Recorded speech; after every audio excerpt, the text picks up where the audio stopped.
Hey everyone, it's Bina 007 back for another 10-minute movie review, and today I'm going to talk to you about Endurance, which had its world premiere at the London Film Festival yesterday. The Endurance is really the story of Sir Ernest Shackleton, and it's one of those tales that obsesses people like me who would never leave the couch. I've always been really fascinated by explorers who push themselves beyond the limits of ordinary endurance, and especially tales of against the odds survival. So I'm a sucker for docs on Everest, of films like Society of the Snow that showed at the film festival last year.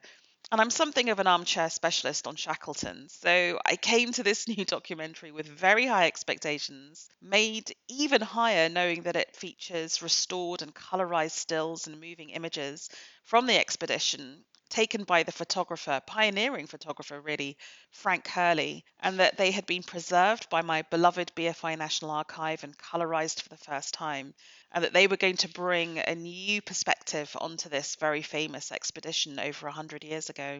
So the film tells two stories in tandem. The first one is that of the original expedition that set out in 1914. It uses the contemporary photos and films taken by Hurley, but also audio and film recordings of expedition members, both at the time through letters, but also interviews they came when they returned.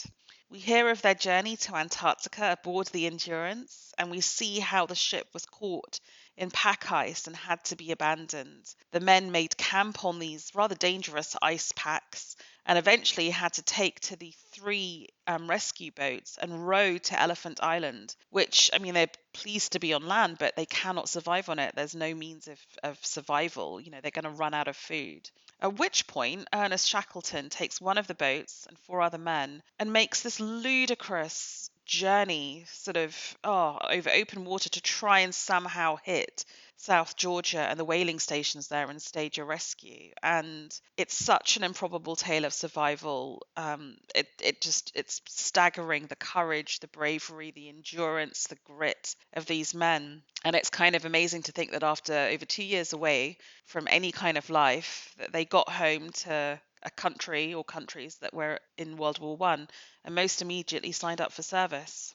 For me, the story captures the imagination because it's one of failure, ultimately, and some, bad decisions that Ernest Shackleton made, but it's also one of improbable survival. And it's a layered story because he, as a man, was a rogue, he was financially incontinent, and he did make bad choices, but he also had tremendous courage and really did his best by his men. No man left behind is a trite phrase, but it's very much embodied in this story. So that's the first and the most important story in this documentary. The second story in the film is that of a 2022 expedition to discover the shipwreck of the Endurance, and it's led by an international team of scientists and the popular British historian Dan Snow. And I just love films like this that centre real experts, people who would never really have the limelight or the spotlight and feel uncomfortable with it, but who are absolutely the best at what they do. And it's just an absolutely beautiful film for highlighting what science can achieve. They finally do uncover the wreck, so there's no real surprise there. Otherwise, we probably wouldn't have the film. And we do at the end get this HD scan of what is kind of surprisingly a largely intact ship. Now, one of the criticisms of the film could be that we don't spend enough time with that HD scan. And, having spent the whole film trying to get there, do we really see the wonder of it? But for me, I felt that we did. And I felt that what I really loved from the directors is that they could, number one, ably cut between the two stories. You never feel confused. It's very well signposted. But when we get to the end, you'll see a close up. They'll zoom into a part of the shipwreck and then take us back to a still photograph of when the men were on the ship. And it really makes it vivid. It feels visceral and alive and contemporary because we've seen the colorized footage and we know those iconic images so well. So I loved the way the shipwreck was used to sort of map onto what it was like when the Endurance was sailing. As I said before, I was primed to love this film. So it is a 5-star review from me. I was not disappointed. I fully respect the fact that not everyone in the audience is going to come in with those expectations and that sort of goodwill towards it.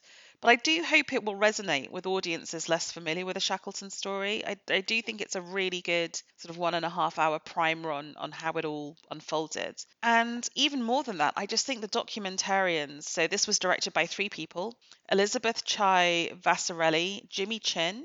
So those two made Free Solo and Nyad, and also the director Natalie Hewitt. I think they're really kind of on the cutting edge of what you can do with documentaries now, both in terms of using archive footage and modern techniques to make that feel alive again, but also the way they've used AI to recreate the expedition's voices. So it feels like they have real mastery of the genre and the way it's going to move forward. So a lot to admire in this film, and I really hope you watch it and enjoy it. Endurance has a running time of 103 minutes. It had its world premiere at the BFI London Film Festival. It does not yet have a commercial release date. Thank you for listening.